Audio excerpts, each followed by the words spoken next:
Texas is full of lost history, from lost cemeteries to abandoned buildings, from the infamous to the obscure. Our lost history.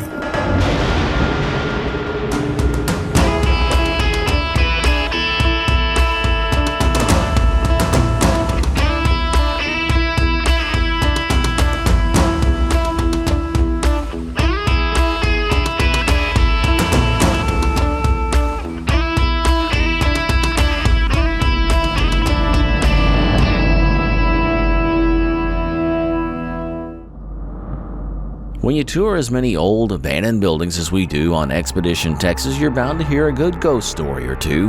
Yeah, they come up, and we have a few that we've been told down through the years, and coming up we have a brand new one from Hillsboro, Texas. But right now, let's look back on some of our favorites. The legendary Santa Claus Bank robbery took place in Cisco, Texas, December 23, 1927. Dressed as Santa Claus, ex-con Marshall Ratliff entered the First National Bank of Cisco, along with Henry Helms, Robert Hill, and Louis Davis. They demanded the money and loaded their bags with cash and bonds.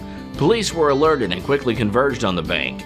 After a shootout with the police, the men escaped. They were apprehended 7 days later in nearby Graham, Texas. They were convicted and sent to prison. But the story didn't end there. One of them, Marshall Ratliff, won a new trial, and the deputies went back to Huntsville on a bench warrant, picked him up and brought him back here. Well, during that time period, he had somehow or another determined that he could get himself out of a jail or something by acting crazy. He was being housed on the second floor of the old jail, and he was acting so crazy that they left the cell unlocked and went upstairs to check the other prisoners. After going to prison, Marshall Ratliff had what I think was an elaborate scheme to get out of jail for good, and it involved pulling one over on the Eastland County Sheriff's deputies, and in doing so, a jailer ended up dead. He snuck downstairs, found a gun in a desk or somewhere, we don't know exactly where, went back upstairs and shot one of the jailers. The other jailer tackled him, and they fell down the stairs to the bottom floor of the jail, and in the process, I think broke arm or leg, I'm not sure exactly which. And the last shot went off in the jail. There's a bullet hole in the ceiling down there, and supposedly the bullet's still lodged up there. I have not dug around in the hole to see, but they claim it's in there. After killing the jailer, the townspeople had had enough of Marshall Ratliff. And the townspeople got pretty upset, and they assembled in the street out here on White Street, out in front of the jail. And they demanded the prisoner, Marshall Ratliff. And when they took him out the door of the living quarters out of the jail, he was naked. Well, some of the people said, well, that's not going to work, put something on him. So they brought him back inside, wrapped a tow sack around him, then took him across the street and hung him. The first rope broke. That didn't stop him. So they went and got another rope and hung him up again, and this time it worked. About 2,500 people, they claim, and supposedly it's the last lynch mob hanging in the state of Texas occurred right here. I can't verify that for a fact, but that's what they tell me. And in Mineola, Texas, another gunshot, this one self-inflicted, resulting in plenty of ghost stories about the Beckham Hotel there. A gentleman was staying here at the hotel, and he made a call to his home. Okay. The call did not go well. There was the second phone booth that sat right here. Okay. When the call didn't go well, he actually took a gun out and he shot himself right here in this phone booth. In the phone booth? In the phone booth. He completely destroyed this phone booth. Really? So when he destroyed this phone booth, the bullet ricocheted, it took out this glass and hit here and here on this one. Wow. Just part of the unique history in time. She came tapping on the door closest to my office, and she said, "Who is he?" And I said, "Who's who?" She said, "Your ghost." You're watching Expedition Texas.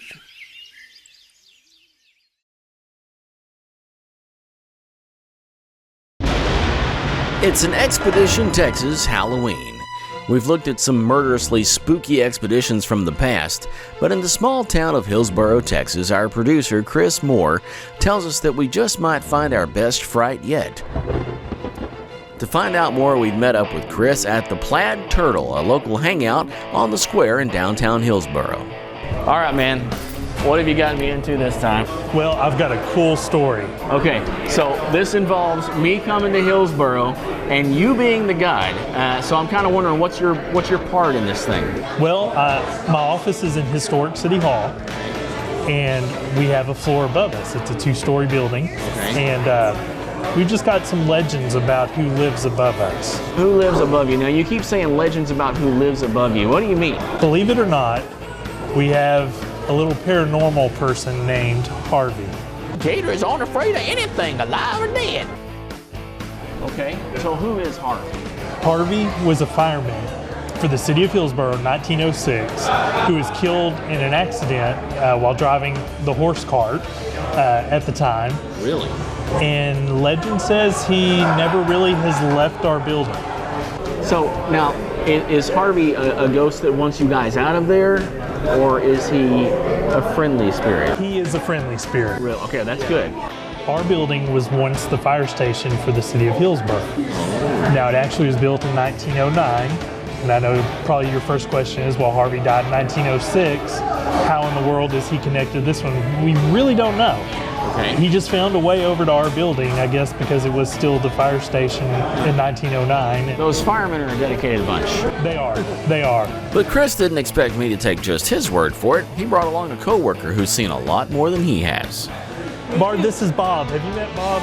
Well, I invited you out here to have dinner and some drinks with us tonight because I know you're one of the best people to share stories about Harvey and all the experiences that you've been told about and the ones that you've personally had. So why don't you start and just tell Bob some of the things you've actually experienced. There was one time when a lady was out there for a class and she was from a different town and she had never been to our building before, and she came tapping on the door closest to my office and she said, "Who is he?" And I said, "Who's who?" She said, "Your ghost." I said, "Why did you say that?" And she says, "Well, because I've been feeling the chill the whole time I've been out here in the class."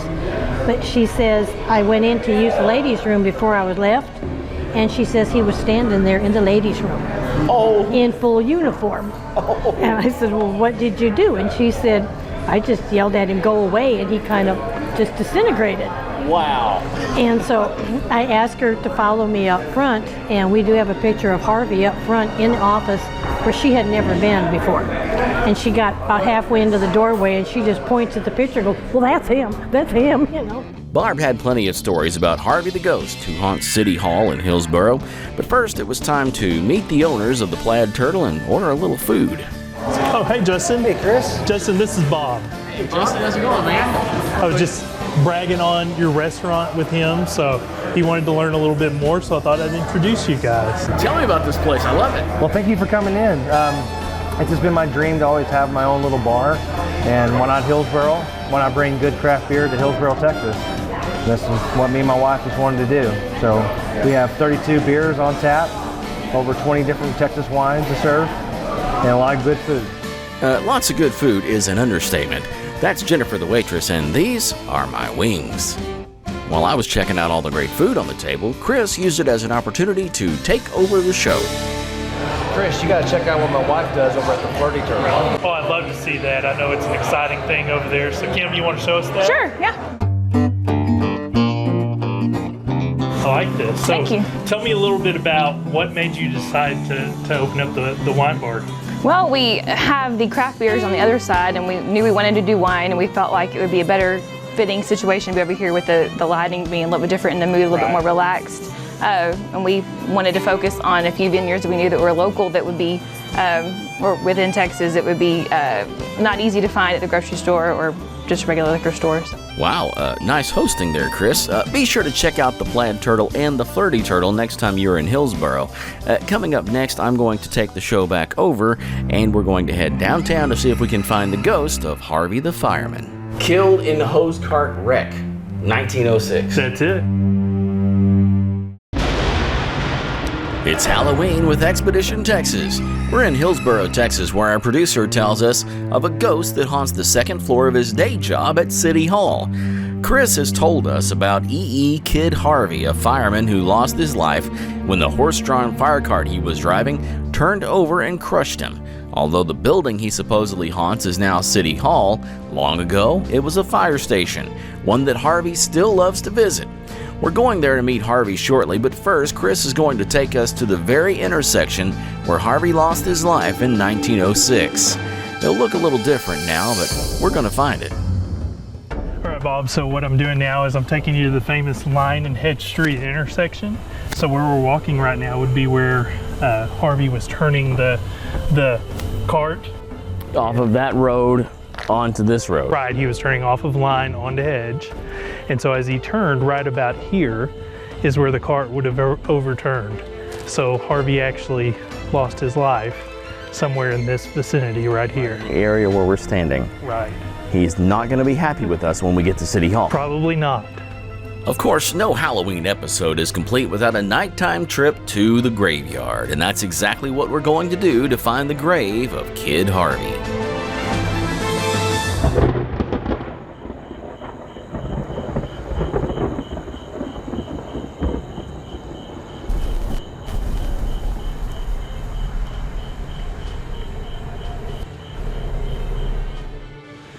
All right, so one of these right here. Okay, this says Allison. I'm going to take out my light from the phone here. Good. Yeah, So it's Allison.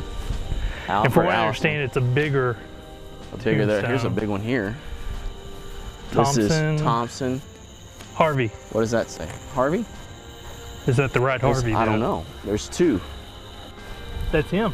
Which, now how do we know? What? Because his name is Elbridge E. Harvey. He went by E. Harvey, and his friends called him Kid. Eldridge E. Harvey. You zoomed in, Jeff? Yep, there he is. 1876 to 1906. And his wife lived until 1963. Oh my goodness. As a widow. 57 years. Wow. Yeah, and for sure, because there's the fire department. Oh yeah, the fire department logo. Wow, so this is where he was laid to rest, in theory. Well, I don't know if we want to call it rest. No, because according to all the local legends, Harvey isn't resting at all. He's still staying on the job. He is. Now we need to go investigate that. Yeah, because I'm kind of curious to meet Harvey now. Yeah, me too. Let's hope he's awake tonight. Yeah, maybe we stirred him up by coming over here. So we're coming to see you, Harvey.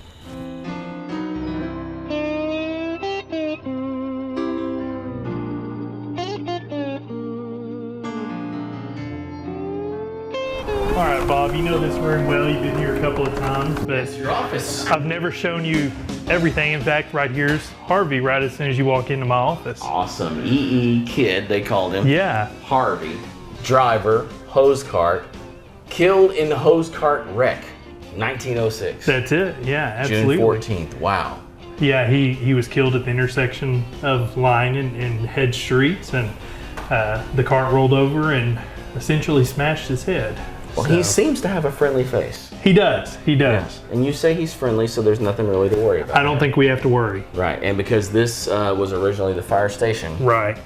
that he feels like there's kind of a sense of duty to continue Exactly. with that. All right, Absolutely. So where do we go from here? Well, You said it's- the first floor is not really the what we have to worry about. Well, actually, there's one spot on the first floor. Okay. I've got Barb Salceda's over there going to tell you a little bit more of the All story right. about that. Okay. Before we do that, I've got one thing I need to do. Okay. So we need to equip you here. Got a couple of things just in case we get separated upstairs. I want radio? to make sure that we don't lose touch with each other. You never know Wait a what minute, might get happen. separated upstars? You never know what might I thought happen. you were my guide on this thing, Chris. Well, I am a little bit, but you never know what Harvey might do while we're up there. So Get me a little worried now, man. How do I turn this thing on? it's already on. I've got Okay. it set on the right channel. So All right, now I'll key step it back a little somehow. bit. You got to hold There. it. Oh, yeah. Yeah, definitely. Testing 1, 2. Absolutely. Expedition Texas. We're gonna find it. Where do we go? Let's head to the left. Okay, Harvey, if you're here, give me a sign. A small-town feeling that's just close enough to the big city is part of what makes Giddings, Texas this week's Expedition Texas Spotlight City. Giddings is a railroad town. It was founded in 1871. The railroad came through here. It was going from Washington County all the way to Austin, and at that time this area was a portion of Washington, Bastrop, Fayette, and Burleson County. And so the guys over in Washington County, the Giddings brothers, they are the ones who helped finance the railroad to come through here. The city got its name from the Giddings brothers and its prominence from the railroad that they helped bring to town. At one time, the city had 3 operating depots serving the various needs of the town. As the railroad industry fizzled somewhat, Giddings found other ways to keep buzzing through the years, and also helped raise a pretty big name in the world of baseball. So one of our famous city sons is Hilton Lee Smith. He was born in Giddings, Texas. He was a baseball player. He played in the Negro Leagues. He played with Satchel Paige, and he was inducted into the Negro League Hall of Fame. These days, Giddings is home to over 30 restaurants offering a variety of tasty foods. In the library where the Hilton Lee Smith exhibit is located, you can also see a world-class collection of arrowheads.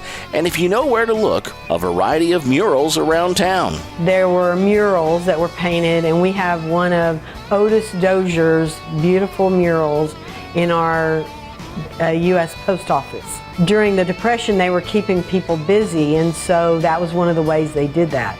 And you'll have no trouble keeping busy when you visit Giddings, Texas, the city of hometown hospitality, and this week's Expedition Texas Spotlight City. It's Halloween with Expedition Texas, and we're in Hillsboro learning about a friendly ghost named Harvey. Now we've traveled to the historic former fire station where he's been sighted many times to meet Harvey. Which way do I go? All right, Bob, if you'll turn to the left. Why are we using these things? You're right behind me. I don't know. Let's head this way. Barb should be waiting somewhere over here. There's an upstairs here? There is. Barb was waiting with the lights out in the ladies' restroom because someone had sighted Harvey there years ago. Why she picked this room, I don't know. Yeah, so where was he standing? She just said she stepped in and took like a step into here, and he was standing like right in here. Probably right off over in here. Check this out. It gets real spooky back in here. Go ahead. What do you think? Possible? It's spooky with you in there. What are you trying to say, man? Well, you're in a women's restroom, Bob. Let's look a little. Okay, get out of here. Next, it was time to head upstairs where Harvey's most often sighted. So, Barb, why is it that Harvey is confined to upstairs? Because that was the fireman's area. This is their quarters up here. Wow, this looks like it's been untouched for a long time. It has been, yeah. They moved out a long time ago. What are y'all using it for now? Just like storage? Yes, It was on this floor where Chris and Barb said Harvey had been spotted many times. In fact, there was one room that had more activity than any other, and they decided to send me in there to see if I could get a reaction out of Harvey, the friendly ghost. Good luck, Bob. We'll see you later. Okay. we hope. Yeah. Bye, y'all. Maybe. Bye, Jeff. Maybe. Call Bye, me if y'all. you need me. So I got a question. Ask away. Is there anything I'm supposed to do or say? Because I've never done this ghost hunting thing before. I've been on some, but I've never actually done it. I haven't either, but Barb just suggested just say out loud, Harvey, if you're here, give me a sign. Okay, Harvey, if you're here, give me a sign.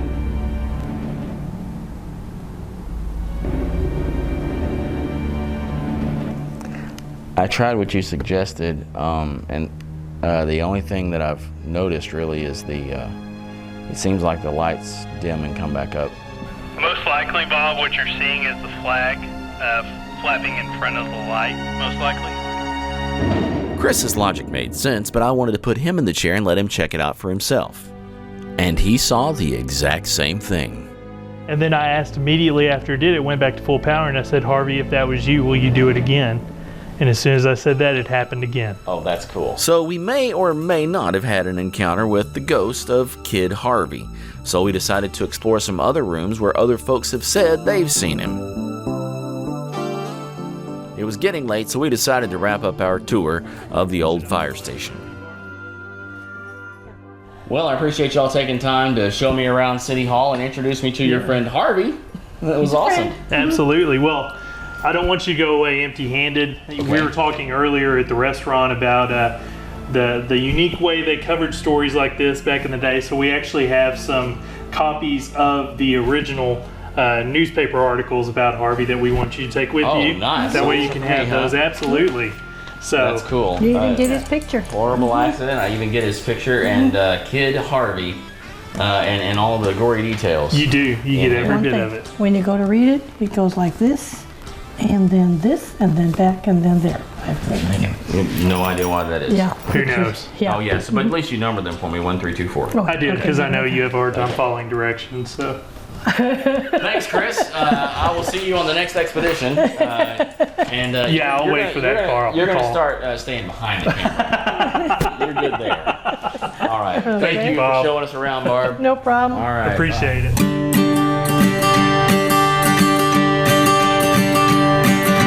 Sitting at the Black Turtle, checking out a waitress named Myrtle. No, that wasn't really her name, but it rhymes with turtle. Telling ghost stories in walks chasing Voorhees. No, that was